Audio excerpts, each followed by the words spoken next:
you see, we have like over here in Malaysia, India, I think sole proprietorship, partnership, limited liability types of companies, and so which one fits? And obviously, begin with small enterprises is something that I would recommend. What my analysis actually showed.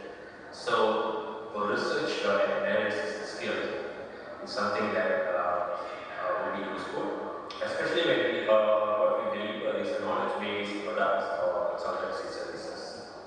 We have honed this skill of managing research grants, also career as an academia. So managing finances at the startup will be also useful from our managing research grants experiences.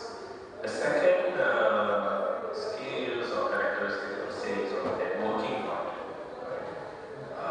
because there is no business without clients. So I would say that the experience and networking we have in leverage or convert into value creation clients. So networking. So these are the two skills that I say, because I link these two because it's good. So this research and analysis as well as networking skills. For the thing that would be standing in our way to be successful startup in academia, the first point I would say is that inertia, the tendency to remain in a safe comfort zone, salary job. So you have to come out and experience the content, the satisfaction of putting through our products or services, expert services, to the benefit of clients. So you need to come out from this inertia, from this comfort zone. That is one. Second is on the chances of taking, being an academician or taking too much, giving too much seriousness to textbook solutions to business ideas. So I would say that yes, the knowledge put in textbooks by the gurus of business and commerce, we can take it up, but not to give too much of emphasis. Having said that, then as much as we want our students to be satisfied with our teaching and learning at the end of the degree, the client satisfaction must also be big primary. Client satisfaction. So we need to create value for our clients, and to achieve this primary goal, resources must be utilized proactively. Obviously, within the legal and professional hub. And to add one more, if you allow me, instead of two. Sure. The third one would be this habit of unproductive chasing every possible customers, especially at the beginning stage. I think one approach is to brush up on vertical or niche, the product itself, or delivery of consultancy services. We need to polish that part first, like what product that we are giving, what service we are giving to the clients, rather than trying to chase after every other dollar that we can achieve. So these are my responses to this. Thank you so much. I think that's what you said. To sum up, is one is the critical thinking that we have developed while pursuing research comes in really handy when it comes to registering and preparing the business plan, and the grant writing skills are pretty much transferable towards fundraising skills. But the detriment being, this is pretty comfortable life, and then we try to teach clients. I understand that we try to teach clients instead of, and then try to pass every client as if they are a student and they're trying to pass the exam. We try to make sure that they understand why the project is important. I completely understand and agree with those points. Now, Riyas ji, what is the problem with Kerala? Why is faculty entrepreneurship not picking up? The IITs, the NITs are doing it. Today, both the vice chancellors were here telling us, yes, there is a problem. What could be the problem? And also the other side, the solution side, how is the startup mission ecosystem and the schemes which are helping towards faculty entrepreneurship? Dr. Arun, David had already mentioned about critical element. I would say that three reasons. One is the system related, primarily our university system or higher education system does not encourage faculty to take up. They always try to put them into the four walls of the teaching and mostly non-teaching activity, more than teaching. I would say that. I was last week I was visited two universities, major universities, Calicut and University. I just cross-checked the teacher, non-teacher ratio. I was amazed or I was shocked actually. There are only 100 teachers, faculty teachers in the university, whereas non-teaching faculty are 1,800.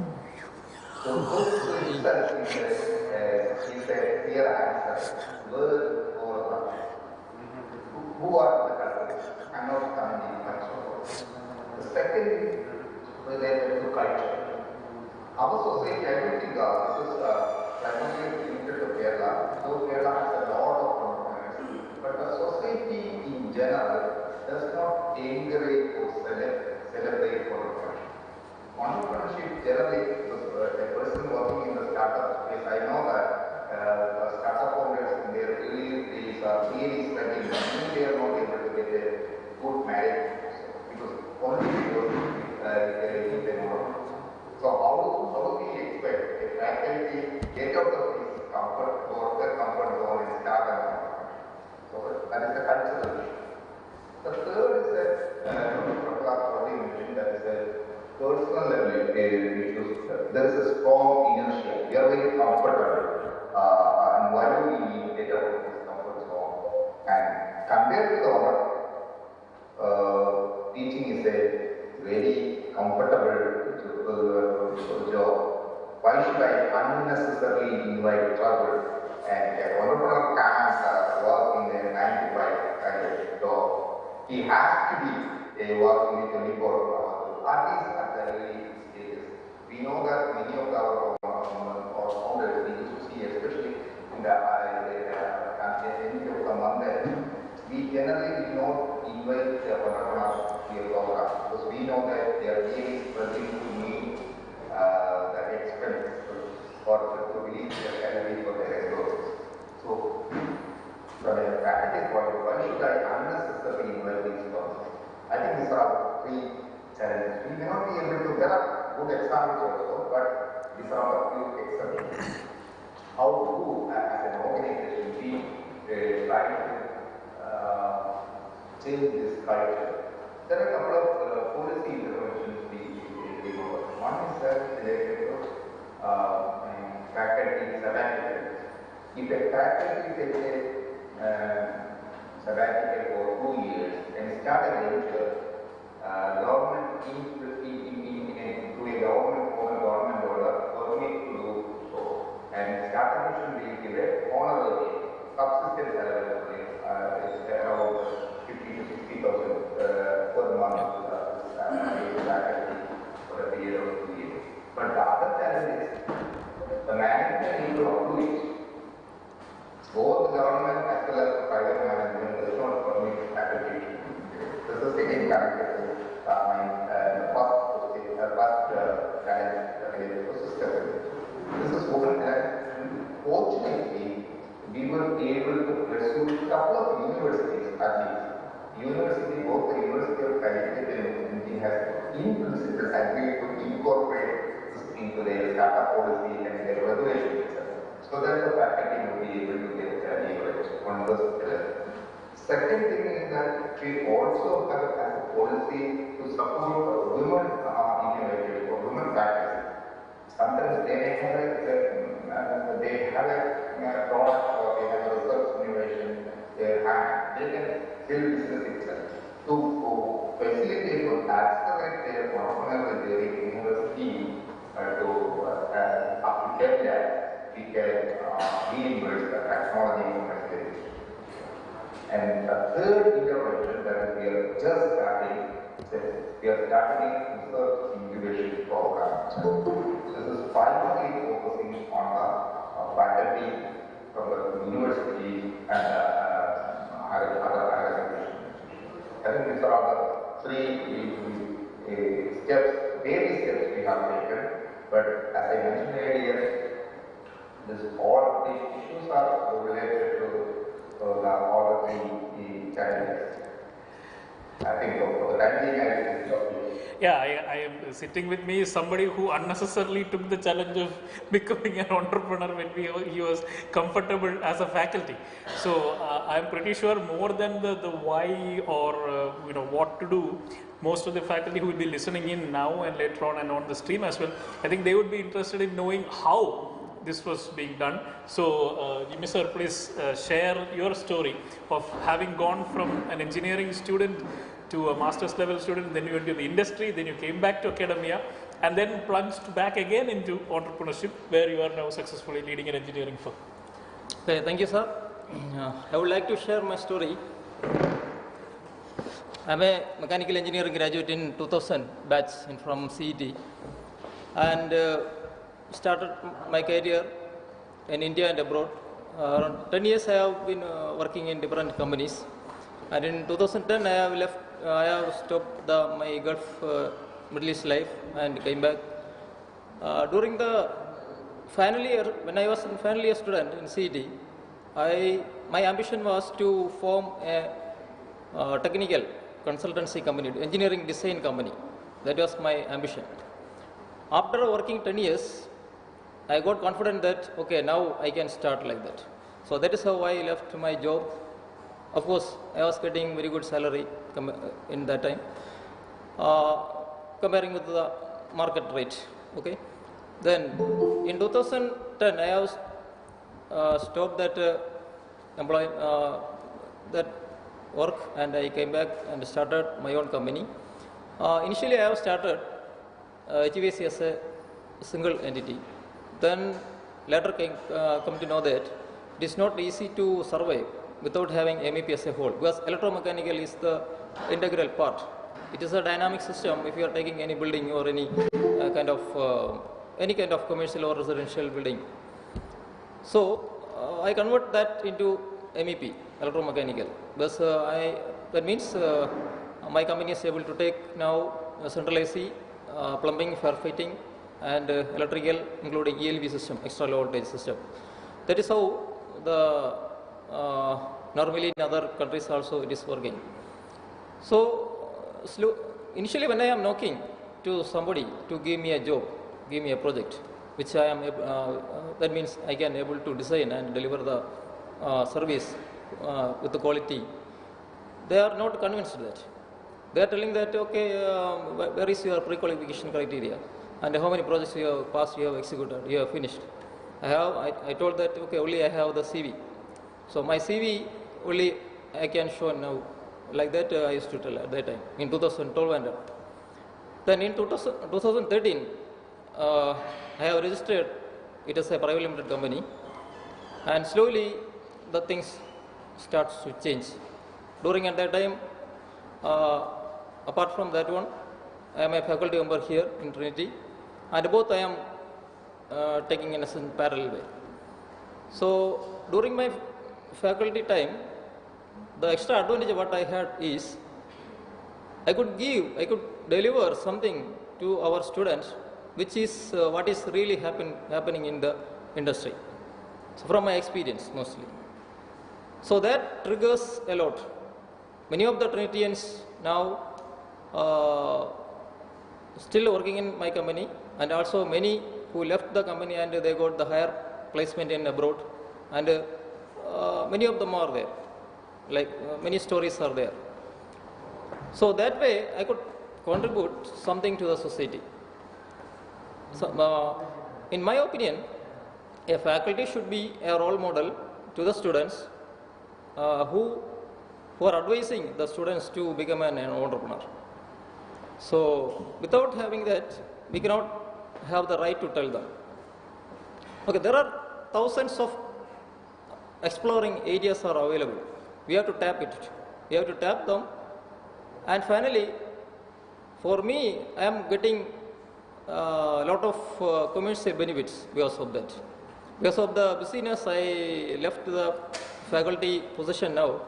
And now, recently, I got a very good inquiries from industry, just like even ICOM, and even which is, then another an Artelia, which is a UK-based company. And now presently I have in job in hand with the 3 ships, centralized plant installation plus commissioning, L&D facility Chennai, which is doing for Indian Navy, survey large vessel SLV. So now work is going on. I am the PMC for that particular project management and consultant for that particular job. So this is the way how, anyway, when I am looking back, I am quite happy. Still I am able to contribute something to the students as well as like this training. I am sharing my experience to the faculty members. If I can contribute something, I can motivate something to the student or the factory, as well as to the faculty member, it's well and good. One of the things that Saji Govindath sir mentioned in his inaugural speech was, if you ask a young child, 3-year-old or 5-year-old, they are so fascinated by their teachers that they'll say they want to be a maths teacher or English teacher and so on. But somewhere along the line, when we get to higher education, this completely disappears. Somewhere along the line, that fascination, and he said that's because as a child we see our teachers as agents of change, powerful people who are doing things. But when we come to higher education, it almost always looks like teachers are not executing anything, professors are not doing anything. So I know for a fact that when Jimmy sir was teaching here in Trinity, students knew that this was a person who was an expert in HPSC because he was doing real world projects. So that made so much difference of the attention that they paid in the classroom. So this was not a preacher or a teacher, this was a doer. And they knew that aligning with him, going with him, apprenticing with him will make a huge difference to their employability, and this is real engineering that they want to do. So I think we started with 500 rupees, 1000 rupees apprenticeship to people, and then now to see Jebin and all in extremely good positions in Abu Dhabi is such a joy that has happened because we had a practitioner professor among us. Now coming back to Sudesh, Professor Sudesh, you have experience with the American system, with MIT and so on. You have experience with the Japanese system. You have seen, you have experience with Southeast Asia. I'm pretty sure you are pretty well read about how Indian startup ecosystem has been shaping. So can you share with us broadly what's the big difference in these countries? What works, what doesn't work in terms of promoting entrepreneurship? Okay, thank you. I think there is no one process or procedure that fits all. I think it has to be tailored according to each system, each country, and also the ecosystem of commercialization that is available in every country. One difference that I noticed between Malaysia and Sweden, for example, when researchers discover something that can be patented and also commercialized, the ownership of the discovery is actually with the researcher in Sweden. Oh. So the researchers own the technology, it's not the university. Whereas in Malaysia, it is the university that owns, regardless of how you were the one who the only one who really did all the work and made the discovery, but the ownership will go to the university. So here, I think it makes a very big difference. When something you own and you have complete rights and freedom to take it any way you want, then I think there is better chances of it seeing some success in the future. But when it is owned by the university, what happens is when it comes to talking with investors and all, it is the university that talks to the investors. It is not the researcher. So somewhere along the line, the researcher is forgotten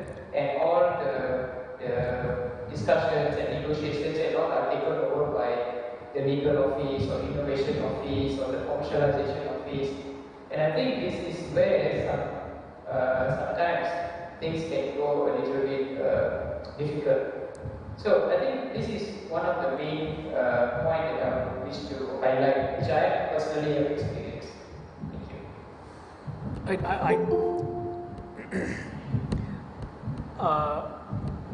I think there is a there's possibly a middle path that can be followed, because maybe the researcher is somebody who likes the support from a larger ecosystem. They may not be a great speaker or a marketer or an investment fund gatherer. So in that case, they would really enjoy the support by the university. But in case it's a superstar, he or she who would, like, because I was mentioning the example of Jennifer Doudna, the Nobel laureate of CRISPR-Cas9, she immediately registered a company. As the research was progressing itself, she understood this was going somewhere. So if it's a superstar, then definitely the Swedish way is what would be preferred, because they have the independence. But somebody who has been in academy and, like Riyas ji was saying, enjoying the comforts, this is a small price to pay, because I have the job security. I don't have to go through what, like Jimmy sir said, not enough, I mean, no need to knock at so many doors. That would be done by the university. So somewhere there is that line where I think experience from both sides. What have you felt, Dr. Sudesh, still keeps United States way ahead of other countries? What is it, especially MIT? I think in the case of the United States, there are a lot of angel investors, people who are willing to come in and support ideas right from the beginning.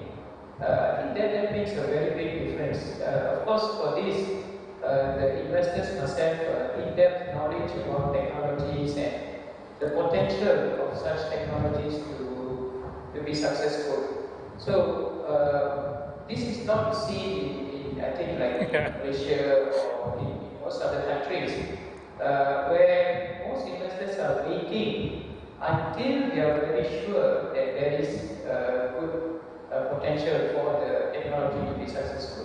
So this is much later. So I think this is one of the big differences that I see between commercialization in the US and in my own country. Yes, I saw Riyas ji nodding. He said this makes a huge difference. The availability of funds initially, when you are yourself not very sure, but if somebody else has confidence in you, I think we have this in so many of the good successful startup stories, be it Nike or the big brands that have been built. Somebody else trusted, who just had bare minimum technical knowledge but could see, or even Facebook, the kind of people who pumped in money initially. Yes, Riyas. I do have a slight difference of opinion. When you want to quote the stories from outside Kerala, there are stories from Kerala. Okay. Proper trusted, open. Exactly. So Kerala is not of course it's a small state, it's in a budding state, but there are few good technology investors who trusted these type of innovations. Yes, I mean, even the Huddle Kerala is happening. So we have a vibrant angel ecosystem right now, I think, where a lot of small-time players can go in and present. They have at least forums where it can be done. I think partly I forgot Kerala because we were still talking about faculty entrepreneurship. So the kind of examples were being drawn from outside. Now, coming to David, you are kind of familiar with the Kerala technical education system. You have been to KTU, you know how the system works. Based on what you did in UT Mara in terms of the research, the quantum leap that you brought about in 2015-16 and so on, what are some of the policy things that you would advocate? Of course, we just saw one about taking a sabbatical, which wasn't even there. It's still not there in KTU, but it is there in Digital University. They have built in as a statute that faculty can go and create company or take a stake in company or invest in a company or draw money from a company. So similar to that, based on your experience with UATM Mara, what are some of the policy and administration things that you would suggest? Just a note, I need to switch up my camera. Okay. Might be some delay in audio and video. Fine, that's fine. Twice, yeah. I mean, thank you first for taking me to KTU 6 years ago. It was a very good visit. And I keep coming back to Trivandrum, thanks to you as well. I see, I learned about KTU and its affiliated colleges and institutions. So policy-wise, want to relate to how it went at UITM -2. Would say like that's a great momentum that needs to be built through a big shift from being a teaching institution to a research and innovation oriented.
Again, like how Prof. Sudesh correctly pointed out, on this part of the world, uh, the reliability of faculties or the universities themselves, as perceived by industries or investors, is not as encouraging. It may be as healthy, but not encouraging as in the States. So this is where we are beginning with, isn't it? So to build those confidence, that confidence with the investors and industries to take up the what's going on in our lab to the next level. Teaching load has been reduced, incentives have been given. Along the structural part of the university, a business arm was formed. Business arm. So Research and Innovation Business Unit, RIBU, was formed. This unit under the Research Management Office of the university took care of a lot of things. They go visit labs, identify those research outputs in the making or already published, which one has the potential to be taken up to the commercial level. They help in terms of setting up the entity, basically an enterprise to commercialize those products, or convert like what Dr. Jimmy has done, like, use the assets that we bought through research grants to provide consultancy services. So somewhere along the way, there must be some model inputs, financial inputs to enlarge the business scope, or to improvise our vertical. So we need some kind of revenue to begin with somewhere. So they allowed research assets to be cross-used for startups as well. So, some other things that I can remember is the tie-up methodologies for centers of excellence. I believe KTU has this entity or division called CERD, Center of Engineering Research and Development, I think, at KTU. So probably they can look into applying for innovation grants that includes incentives for faculties, okay, to bring up, to scale up. There's this thing called TRL, Technology Readiness Level, of any research outputs. So TRL, it has TRL 1 up to TRL 9. And TRL 6 particularly is where a product is almost ready for commercialization or conversion, upgrading, upscaling to commercial level. So, so that is one tier methodologies, viability studies of commercial potential of an innovation. They helped us to identify potential clients, find investors both within Malaysia and outside Malaysia. The only drawback I see in terms of policy that I'm sharing on UiTM on behalf of UiTM now is that there is an upfront agreement on the profit sharing. So it can go up to 50% of all the profits to be contributed to UiTM, which makes sense because we don't need to have an office and the overhead and all those costs, direct and hidden costs of running a business. So all the overhead is provided by UiTM. So for the first 3 years or so, we need to share the profit. We need to contribute to UiTM. Otherwise, we always have that confidence that this is a new comfort zone that UiTM gave us. That you see, we don't have to have all the knowledge of setting up a business or startup. They help us, they guide us, they enroll us. So this convenience is there. So these are some of the policies that UiTM put in place, I would say, beginning 2005. And we see the fruition, Arun and other members of the forum, not 1, 2, or 5 years. We see the fruits of these efforts 10 years later. So around 2015, where we gained a lot of research experience grants, and then we see a lot of companies being formed inside UiTM. All right. Thank you so much. That was a lot of really vital information that could be useful for us. A lot of the things, including the readiness scale, we can think about, and the upfront profit sharing, and most importantly, the patience that is needed. All these are long-term planning. We Exactly. need minimum 10 years, and then 50 years, 25 years, and so on. So, Riyas, the follow-up question based on that. We know David was mentioning about teaching university. I think we have shrunk into just being an examination university now, where only focus that is mostly related to that. So, from blooming out of that, we know that there are these parallel silent systems that are happening, like the startup awareness and leadership SALT is coming up from schools. Young Innovators program is coming up from another direction. So I'm talking about, see, why we are reduced into a teaching university is because the primary aspiration of the society is to get a degree. It is not about whether I will become an innovator or engineer or so on, but that changes are now being done at the school level. So in the long term, when such students come, how can we align better from the university and the college administration point of view with what Startup Mission and now Knowledge Mission is trying to do?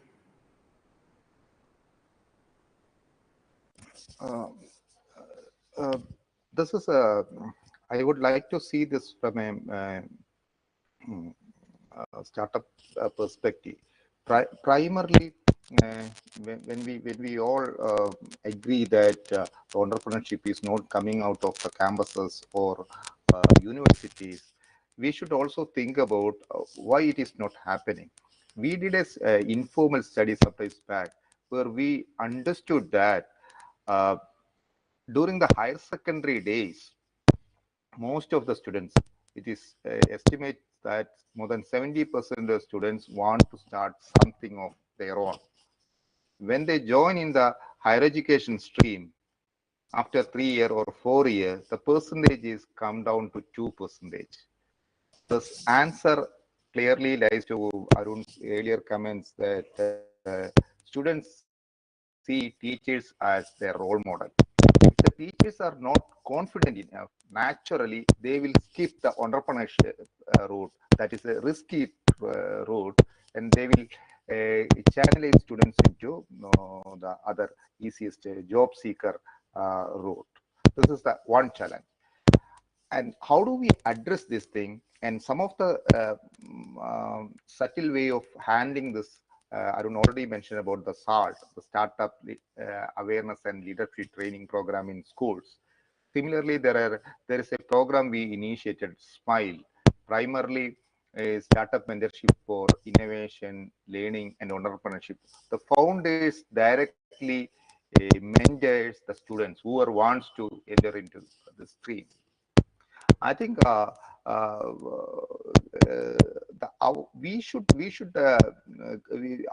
attempt is to create more opportunity for the faculty or the academic fraternity to interact with the stakeholders from other system, whether it be from the entrepreneurial community or from the government system itself, so that they will get to know each other. They will build a confidence. We had a classic experiment with Calicut University.